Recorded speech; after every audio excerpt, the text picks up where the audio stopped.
que foi candidato a vice-presidente da República pelo Partido Novo e atua em debates ligados ao agronegócio, relações internacionais, sustentabilidade e comércio exterior, defendendo maior integração entre produção agrícola, desenvolvimento econômico e inserção estratégica do Brasil no cenário internacional. Atualmente, Christian Lobauer é pré-candidato a deputado federal pelo estado de São Paulo. Muito obrigado. Olha, em primeiro lugar eu queria agradecer ao Marte, ao Jorge, cumprimentar todos os organizadores desse evento, cumprimentar as autoridades presentes, tantos amigos aqui. Eu havia preparado vários slides, mas aí nesses últimos, desde que cheguei ontem à noite, eu percebi que os slides, tudo que estava nos meus slides, vocês já sabem tudo.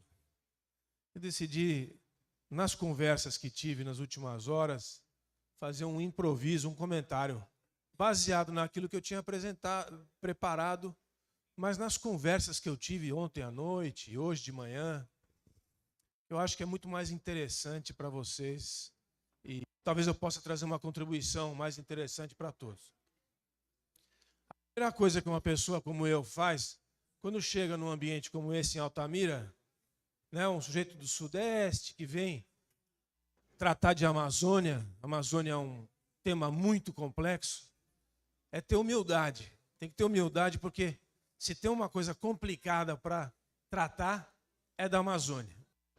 E, em particular, do projeto da Transamazônica. Então, já foi dito aqui, mas para a gente iniciar a nossa prosa, a Transamazônica é um dos maiores sonhos que a nação brasileira já construiu. A Transamazônica é mais do que uma estrada. A Transamazônica foi um projeto de conquista dos brasileiros conquistarem o seu território. De mais do que conquistarem, tomarem conta daquilo que é seu. Aplicarem uma parte do conceito de soberania. Né? Ser donos do seu próprio espaço. Então, a estrada, por si só, é um instrumento de integração, mas a estrada compôs esse sonho brasileiro e foi pensada por pessoas, algumas das quais foram citadas pela Silvia. Não vamos aqui entrar no mérito se foram boas pessoas, se não foram boas, se o governo era bom, se o regime era bom. O fato é que o general Golbery, junto com o general Meira Matos, junto com um dos maiores geopolíticos brasileiros, Mário Travasso, pensaram uma maneira de justamente fazer o que também foi colocado pela Silvia, ocupar para não entregar. Né? Então, a gente enxerga a Transamazônica como um sonho brasileiro. E por que ele, de alguma maneira, não se realizou? Depois de 50 anos, a gente observa, tecnicamente, a estrada que foi projetada para ter 8.000 quilômetros, se não me engano, são 2.500 que estão asfaltados, né? Depois 4.500 que foram realmente realizados, mas é um projeto não acabado. Mas vamos transformar isso numa coisa maior. É mais do que a estrada. A conquista do espaço e o desenvolvimento do espaço amazônico, olhando Altamira como um espaço, um microcosmo de um grande espaço, não se realizou completamente. Houve melhoras? Houve melhoras. O Jorge contou aqui uma história da família dele, como várias famílias aqui se constituíram, vieram, construíram sua história, ocuparam a terra, produziram. Tem muita história de sucesso. Mas não é aquele sucesso que a gente imaginava 50 anos atrás. E aí é que vem a história. Você olha para o ambiente de Altamira e você identifica em Altamira um micro-universo. O que acontece no Brasil inteiro? A gente tem um espaço onde o crime aumentou a sua presença de forma muito acentuada, o crime organizado. O crime é mais organizado do que o Estado que deveria organizar. Quando o Estado não organiza, o crime toma conta e organiza. Você tem uma dificuldade enorme de desenvolver o negócio agrícola, que é a primeira fase do desenvolvimento e da aplicação da vocação brasileira de produzir alimentos, produzir energia limpa, que é o que o Brasil já faz e fez nos últimos 40 anos de forma extraordinária em todo o país. Aqui também é assim, de alguma maneira. Não é à toa que a pecuária está indo como está indo, o cacau recuperou a sua posição. Muitas coisas aconteceram, mas elas não se completaram, né? A gente tem o problema do crime, a gente tem o problema dos espaços ocupados de forma irregular, a regularização fundiária. Talvez esse seja, se não o maior, um dos maiores problemas do Brasil, a tal da regularização fundiária. Como fazer com que o dono da terra e o desenho da propriedade seja finalmente concluído nesse país. É um enorme desafio. Ele não aconteceu no Brasil inteiro, não aconteceu aqui também. Aqui talvez seja uma das regiões que refletem a maior tensão no tema da regularização fundiária. Então, a pergunta que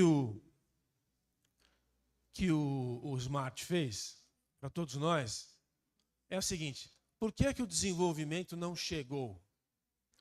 Ele se aplica ao Brasil, de uma forma geral, porque o Brasil de hoje é melhor do que ele era há 20 anos atrás e é melhor do que ele era há 40 anos atrás. Mas aquele desenvolvimento que a gente poderia ter alcançado, nós não alcançamos, nem no Brasil, nem aqui. E por que isso aconteceu? E a minha tese é a seguinte: esse país não tem problema econômico, nunca teve problema econômico. Esse país não tem problema social. Esse país não tem problema ambiental. Não tem problema religioso. O problema do Brasil sempre foi e continua sendo, talvez mais ainda, político. O problema brasileiro é político. Como o problema político é que gera toda essa dificuldade que a gente identifica na economia, na sociedade, no meio ambiente, em toda a ordenação da nossa sociedade, toda a regulamentação do nosso espaço. E aí eu vejo que a questão que muitas vezes é colocada, acho que a Silvia colocou isso de uma maneira, a gente tende a jogar o problema para o estrangeiro, né? Os estrangeiros têm um plano diabólico contra o Brasil. Evidentemente que existem interesses internacionais difusos em relação ao Brasil, em relação à segurança brasileira, às influências no hemisfério, as riquezas que estão embaixo da terra, as riquezas da floresta. Existem, evidentemente, interesses, assim como nós temos interesses em outras regiões do mundo. Mas o problema, eu acho que aí é a mensagem que eu queria deixar para esse auditório aqui. O problema é que nós temos uma guerra de brasileiros contra brasileiros. Os interesses internacionais são representados no Brasil por brasileiros que se identificam com essa agenda. O desenvolvimento, eu imagino que nesse auditório aqui, em boa parte, todo mundo acredite que a gente tem que fazer o desenvolvimento acontecer para que todos possam usufruir dos benefícios do desenvolvimento. E isso implica em, sim, cumprir a lei, mas derrubar a floresta, fazer agricultura aqui na região, investir em energia, investir em infraestrutura, e isso implica em efeitos diretos na natureza. É inevitável. Para o bem das pessoas, a agenda do desenvolvimento, para quem acredita no desenvolvimento material, é a agenda do benefício das pessoas, das famílias. E é isso que se pensou lá atrás, há 50 anos, com a Transamazônica. A estrada vem, depois vem os assentamentos, depois vem a produção agrícola, depois vem a cidade, depois vem o hospital, vem a escola e o desenvolvimento das famílias. Isso foi impedido de acontecer por brasileiros. Não foram os estrangeiros que impediram a gente de fazer, fomos nós. Nossa sociedade está dividida em dois grupos. E eu diria aos senhores que nos últimos 40 anos, enquanto uma parte da sociedade, essa daqui, estava preocupada em produzir, em ocupar a terra, em plantar, em construir, em fazer a ponte. Tinha uma outra que estava preocupada em evitar que isso acontecesse, com recursos do próprio Estado. E politicamente, essa parte da sociedade brasileira ocupou as posições de poder. Quanto tempo o Partido dos Trabalhadores governou esse país nos últimos 24 anos? 18. Então não é uma questão de opinião, é uma questão de matemática. Se ficou 18 anos e os seus aliados de estados federais, como é o caso do Pará, os seus aliados também participaram do mesmo modelo político, o resultado é o impedimento do desenvolvimento. Não é isso? Eu quero dizer aos senhores o seguinte: como é que a gente sai desse problema? O diagnóstico, para mim, me parece mais fácil do que a solução. O diagnóstico é esse modelo de impedimento do desenvolvimento para transformar, no caso amazônico, isso aqui num santuário para a humanidade usufruir de um santuário onde ninguém se desenvolve, onde as pessoas não enriquecem e não prosperam, não é do nosso interesse, mas é do interesse de uma boa parte de brasileiros que não estão aqui e que acham que isso aqui tem que ser um santuário de passarinhos e de onça pintada e de riozinhos bonitinhos e que todo mundo tem que ficar olhando e que as pessoas não fazem parte. Os 22 milhões de pessoas da Amazônia não fazem parte desse negócio.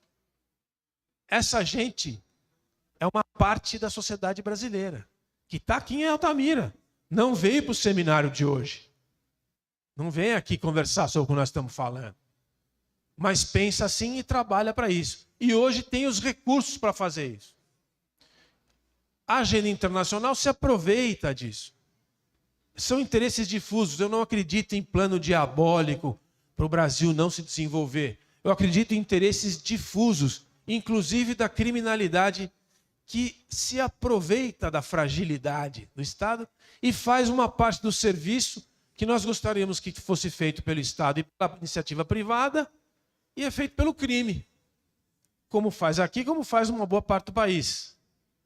Como é que a gente sai disso, deputado Passarinho? Como é que a gente sai disso, senador Zequinha, Silvia, todos os amigos? Como é que a gente sai desse problema? Eu não vejo outra maneira que não seja pela política. Tem muita gente que acha que consegue viver sem a política. Não, esse negócio da política aí só tem coisa ruim, só tem vagabundo e ladrão, não vou me envolver com isso. É aí que a gente se engana. Porque nós não vamos ter solução nem para Altamira, nem para o Pará e nem para o Brasil, se não for pela participação na política ou com a política. Não tem solução mágica. Tem muita gente falando aí, cada vez mais, de intervenção. Solução não constitucional, soluções extraordinárias. Intervenção. Fecha o Congresso. Joga uma bomba. Manda matar todo mundo. Fecha o Supremo Tribunal. São coisas que a gente ouve por aí. Isso não vai acontecer. Isso não vai funcionar. O único jeito é a gente jogar dentro das regras do jogo, que já são ruins. O sistema eleitoral é ruim. O sistema partidário é pior ainda. Mas é o que nós temos. A Constituição de 88 é um documento difícil, complicado, burocrático. Mas é o que nós temos. Demorou muito para conseguir. Então nós só temos uma alternativa. Pela Constituição Federal, pelo sistema eleitoral, pelo sistema partidário que a gente tem, colocar pessoas no Congresso Nacional e no comando do país que não sejam essas que estão aí, ou uma parte, pelo menos, do Congresso. A gente consiga trocar. Aí você fala, bom, Cristian, esse negócio aí que você está falando vai demorar 50 anos. Vai demorar. Nós não vamos renovar o Congresso em 70% em outubro desse ano. Não vamos. Vamos ser realistas. Mas a gente consegue eleger uma bancada de oposição. Não precisa chamar de direita, pessoal. É de oposição, porque a gente junta mais gente. De oposição à agenda que não é a agenda do desenvolvimento. Porque quem está no comando hoje, eu me refiro hoje ao presidente da República e toda a sua turma, os seus aliados, é a agenda do não desenvolvimento. É a agenda, essa agenda aí do santuário, é a agenda da visita do Macron, que tira proveito de foto com alguns indígenas, algumas lideranças que estão aqui, vem aqui tirar foto e acha que está fazendo bem para todo mundo. Essa agenda não interessa ao Brasil. A agenda que interessa ao Brasil é a da oposição. A agenda que interessa ao Brasil é a da oposição. E tem muita gente diferente na oposição. Tem a direita, mas tem mais gente. Esse negócio de direita é difícil. Esse negócio, pessoal, da direita e esquerda está atrapalhando os brasileiros. Está gerando uma situação de desconforto geral. Nós temos que pensar em oposição, que é a agenda do desenvolvimento. A agenda do desenvolvimento é a agenda da ocupação desse território, né? Da conclusão da Transamazônica, do assentamento da documentação para o pessoal ter a terra, para poder ter o crédito, para comprar um trator, para desenvolver e trazer a produção de tudo isso que a gente já conhece, que o Brasil já faz território afora. Então, eu acho que a saída, respondendo à pergunta que foi colocada, a saída é pela política, a saída é pelas regras do jogo, a saída é pela eleição de representações que representem aquilo que a gente representa aqui, que a gente está discutindo aqui, para o Senado, para a Câmara e para a Presidência da República. Que não é esse que está aí. Certo? Esse aí já teve uma sobrevida. Não deveria nem ter voltado, mas teve uma sobrevida. Sabe-se lá como está aí de novo, completando mais um governo, ou um desgoverno. Porque eu quero dizer para vocês que a segunda fase, se a gente conseguir fazer isso agora, em 2026, e vamos conseguir, que é a alternância de poder, vem uma segunda fase, talvez mais difícil, que é começar um trabalho político difícil de tirar as pessoas que estão incrustadas em todas essas instituições de Estado, porque você troca o governo, mas o burocrata está sentado lá. Tem muita gente no IBAMA, Silvia, muita gente na Anvisa, muita gente no ICMBio, muita gente no Ministério do Meio Ambiente, muita gente, etc, etc, etc, que você troca, mas a turma continua lá. Senta em cima do documento, senta em cima da licença. Tem que começar a alterar essas posições dentro do Estado Nacional que foram ocupadas nos últimos 40 anos, muito antes. Muito antes do PT chegar. E o que a gente tem que fazer depois nessa mesma linha? Eu faço parte de um movimento, alguns já devem ter ouvido falar, que chama De Olho no Material Escolar. O que foi isso aí, Silvia? Em 2023, as famílias do pessoal da cana-de-açúcar, lá de Barretos, ali no norte de São Paulo, na pandemia, tinha o seu almoço de domingo, se reunia com a família, e as crianças falavam na mesa assim, pai, tio, tem trabalho escravo na cana-de-açúcar em São Paulo. E aí o pai que trabalhava na usina, trabalhava no canavial, falou assim, de onde você está tirando essa ideia? Da escola, do livro escolar. E essas famílias indignadas com esse processo, que já vem há décadas, enquanto a gente estava trabalhando, estudando, a turma estava infiltrando nas escolas, fazendo material escolar, transformando a universidade no que se transformou hoje. As famílias falaram, peraí, precisamos fazer alguma coisa. E foram para o Ministério da Educação, passarinho.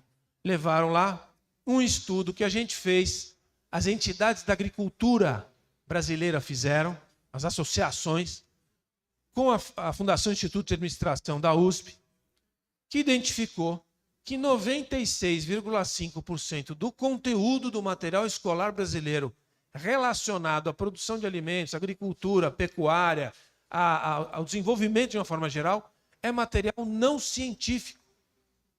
3,5% fala em Embrapa, em FAO, em ONU, em OCDE.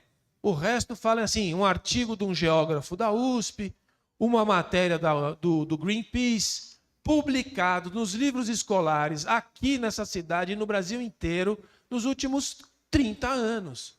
Hoje, 25 milhões de pequenos brasileirinhos do ensino básico e fundamental têm na sua bibliografia de escola material dizendo que o alimento brasileiro está envenenado com agrotóxico. Hoje. O pessoal trabalhou 30 anos, pessoal.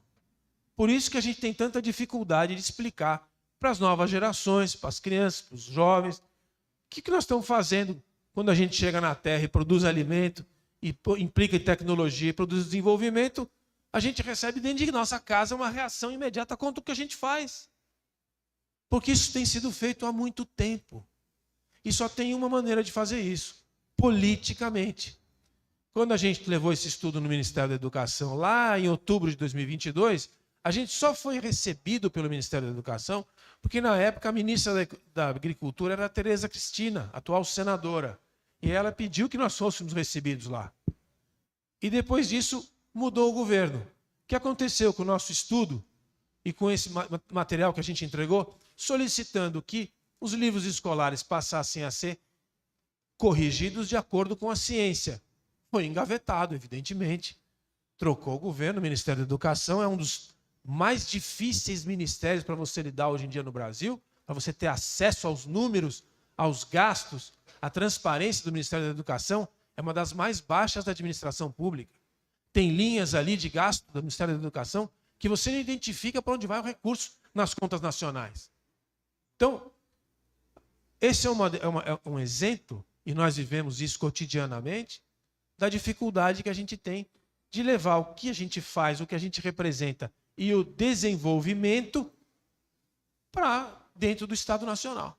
Então, para concluir, pessoal, eu queria dizer a vocês que em 2020, em novembro de 22, quando mudou esse governo, eu estava num programa da televisão, da TV Bandeirantes, no estúdio, e o Aldo estava lá, ele estava no vídeo, a gente estava ao vivo, todos juntos. E eu estava indignado. Falei, olha, eu realmente estou indignado porque é uma pena que tenha acontecido isso. Eu acho que deveria ter esse modelo, essa representação política aí que chegou, não interessa ao Brasil. Ela já não entregou lá atrás, não vai entregar agora. Estava indignado, falei, a vida passa rápido, a vida é muito curta, nós vamos ter tempo de ver a transformação. E o Aldo falou, não, calma, Christian. Não é assim também, não exagera. A gente tem tempo para transformar, não sei qual foram as palavras que o Aldo usou, mas sossega aí, que dá para transformar ainda, dá para a gente recuperar esse negócio. Eu vivi esses últimos 4 anos muito aflito. Nós temos uma situação institucional no Brasil hoje, uma bomba fiscal evidente, está muito além do problema ideológico, a gente tem um problema de administração pública muito profundo, vai ter que resolver isso na mão de quem ganhar o ano que vem. O agronegócio, representado aqui, daqui do Brasil inteiro, está numa das piores fases dos últimos 25 anos. Um juro de 15%, e com os preços das commodities como estão, e o custo dos insumos, a turma está com a faca no pescoço, e nós temos a tal da tempestade perfeita. Tem uma situação em que nós temos que lidar com todos os problemas ao mesmo tempo. Não vejo saída que não seja pela política. Peço a vocês e convoco todos aqui, esse universo está representado no Brasil inteiro, que nas eleições de 26 trabalhe pela alternância de poder e pela troca de representações que vão trabalhar pelo isso que a gente chama de agenda do desenvolvimento. Ela é sustentável por si só. Ninguém vai destruir nada. Ninguém que é pelo desenvolvimento quer destruir nada. E vale também para a manutenção do desenvolvimento e da dignidade das comunidades indígenas. O que estou dizendo aqui está muito convergente com o que a Silvia falou e provavelmente o que o Aldo vai falar. Eu acho que esse é o nosso desafio. É isso que a gente tem que pensar. São 120 dias até outubro. A gente tem que fazer o melhor que puder. Por Altamira, pelo Pará, deputado Passarinho, e pelo Brasil. Obrigado pela oportunidade. Muito obrigado ao professor cientista político Christian Lobauer.